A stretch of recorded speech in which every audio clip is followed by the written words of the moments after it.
¿Sabías de dónde proviene la voz? El sonido de la voz proviene de la caja torácica. Las cuerdas vocales de la laringe vibran cuando pasa el aire y es la composición de nuestra boca, mandíbula, labios, paladar y lengua la que le da la entonación. El día de hoy te hablaremos sobre los trastornos permanentes de voz y habla. Los trastornos permanentes de la voz y el habla se refieren a dificultades vinculadas con la producción oral del lenguaje, pero estos trastornos no implican alteraciones para comprender lo que otros dicen ni para seguir instrucciones o mantener activa la intención comunicativa en una conversación. En este trastorno podemos encontrar tres tipos de alteraciones: la disfemia, la disglosia y la disartria. ¿Qué tenían en común Aristóteles y Marilyn Monroe? El filósofo griego y la actriz estadounidense compartían un secreto: ambos tenían disfemia. A la mayoría no le sonará esta palabra, pero seguro que si la sustituimos por tartamudez, todo el mundo sabe de qué estamos hablando.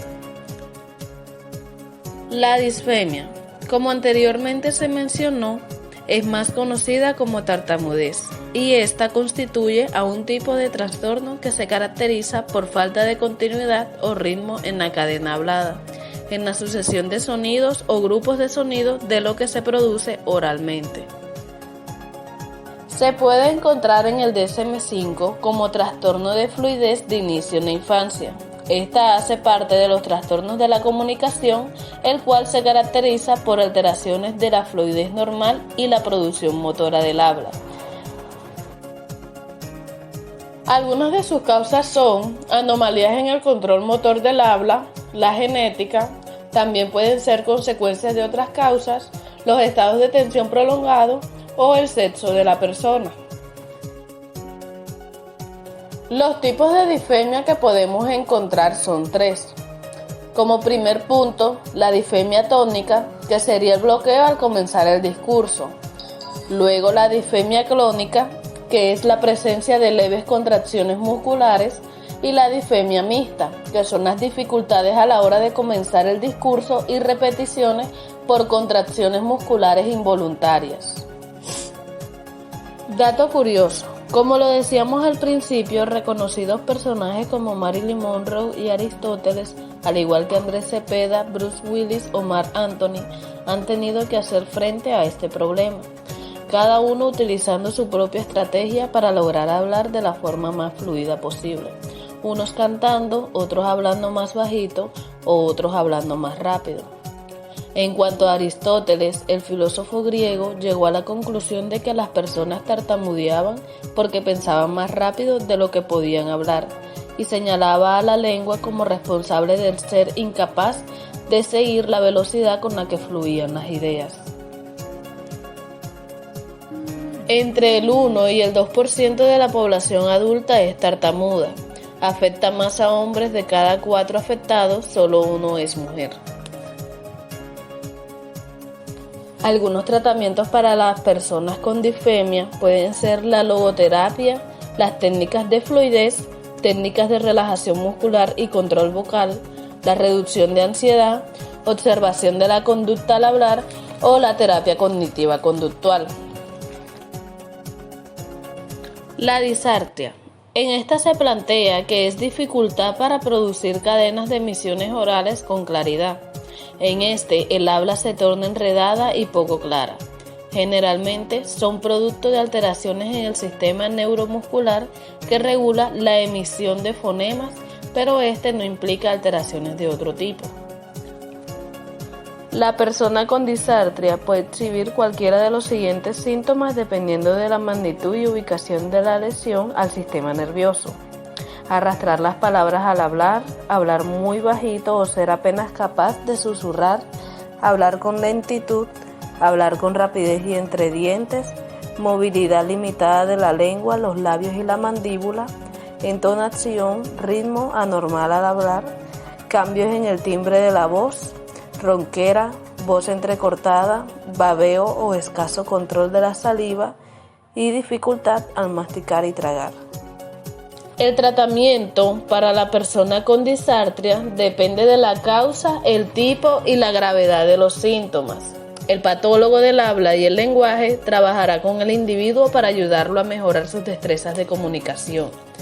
Algunos posibles objetivos del tratamiento pueden ser ayudar al individuo a hablar con mayor lentitud, mejorar las funciones respiratorias para ayudar a la persona a poder hablar más alto, o fortalecer los músculos, incrementar el movimiento de la boca, la lengua y los labios, mejorar la articulación de las palabras para que la persona pueda hablar con mayor claridad, o enseñar a los familiares y personas al cuidado del paciente con disartria estrategias. ¿Qué se puede hacer para obtener mejor comunicación con la persona que tiene disartria? Es importante que tanto la persona que tiene disartria como sus interlocutores colaboren para poder mejorar la interacción.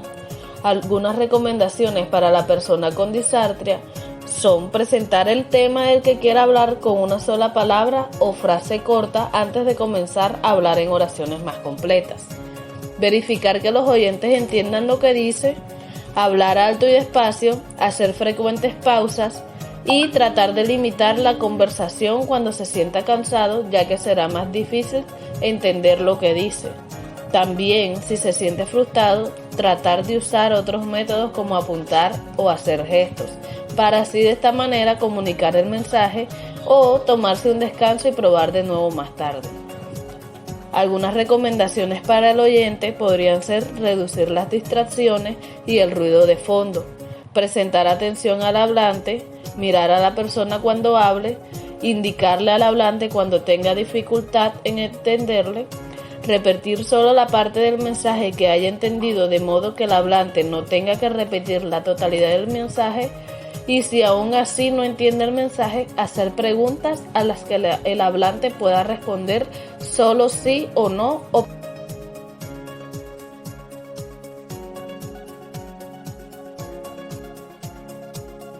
La disglosia. Esta consiste en alteraciones anatómicas y malformaciones de los órganos del habla que provocan defectos de pronunciación.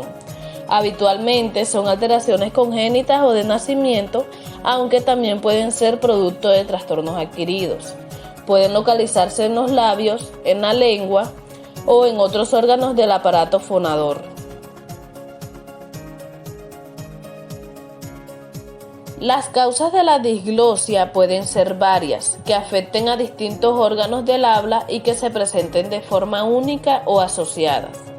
Teniendo en cuenta el órgano afectado, se distinguen diversos tipos de disglosia. Las disglosias labiales son aquellas en las que la dificultad articulatoria se produce por una alteración en la forma, fuerza o consistencia de los labios. Entre las causas más frecuentes podemos encontrarnos labio leporino, frenillo labial, fisura del labio inferior, parálisis facial, macrostomía, heridas labiales o neuralgia del trigémino. Disglosias mandibulares. Son trastornos en la articulación de los fonemas por una alteración en la forma de uno o de varios maxilares. El origen puede ser congénito, del desarrollo, quirúrgico o traumático. Algunos de estos pueden ser extirpación del maxilar superior o inferior, atresia mandibular, disostosis maxilofacial o progenia. Disglosias dentales. Son trastornos de la articulación como consecuencia de una alteración en la forma o posición de los dientes.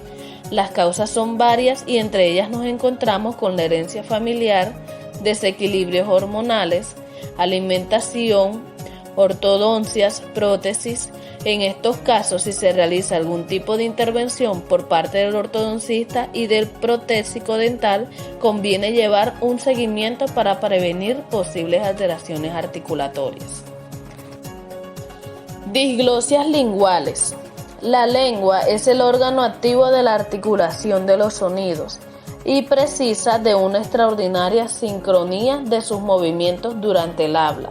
Por ello, la precisión lingual puede verse alterada debido a algún frenillo corto, glosectomía, macroglosia, malformaciones congénitas, o parálisis unibilateral.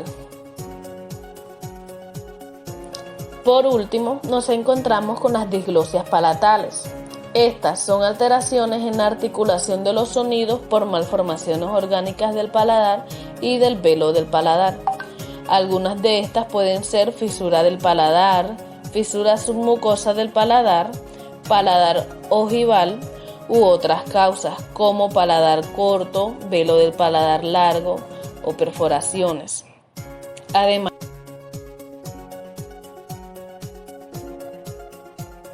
es importante anotar que estos trastornos no suponen en ningún caso alteraciones en el procesamiento del lenguaje. Involucran en exclusividad la producción oral del lenguaje y por lo regular en el ámbito terapéutico se trabajan a partir del entrenamiento de los movimientos correctos con los músculos orilongofaciales, a menos que se trate de anomalías anatómicas como el labio leporino y en cuyo caso es indispensable una intervención quirúrgica. En este tipo de dificultades es muy importante evitar la exposición del estudiante a burlas o rechazos por parte de su grupo de compañeros y, especialmente en el caso de la disfemia o tartamudez, ya que es frecuente la exclusión de los estudiantes por parte de su grupo de referencia. Una vez se detecte la dificultad que enfrenta el estudiante, se debe emprenderse la activación de la ruta con salud y así recibir el acompañamiento terapéutico que le corresponda a sus necesidades. Para intervenir clínicamente en estos casos se recomienda la fonoaudiología o la terapia del lenguaje. En general, podemos implementar las siguientes estrategias. Disminuir todos aquellos contextos en los que las dificultades del habla puedan agudizarse. Evitar intervenciones en público, exposiciones orales y las situaciones en las que pueda aumentar la ansiedad del estudiante y por ende agravarse la dificultad. En los casos de disfemia o tartamudez, practicar ejercicios de relajación y respiración. También puede darse un espacio al estudiante para que practique ejercicios de respiración que permitan una mejor producción oral pausada y sin detenciones. Indagar con el estudiante qué contextos, circunstancias o momentos favorecen la producción oral para reconocer aquellas variables y factores que le ayudan a cualificar la cadena de mensajes hablados. En algunos casos, cierta música, determinados ambientes, cerrar los ojos, entre otras, contribuyen a relajar la musculatura implicada en la producción oral para que las palabras y oraciones se produzcan sin mayor dificultad.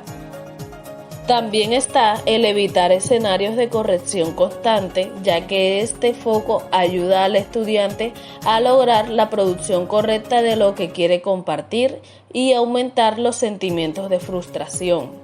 Se recomienda propiciar espacios de comunicación convencional en los que se dé el tiempo suficiente para que la cadena hablada se produzca de la mejor manera.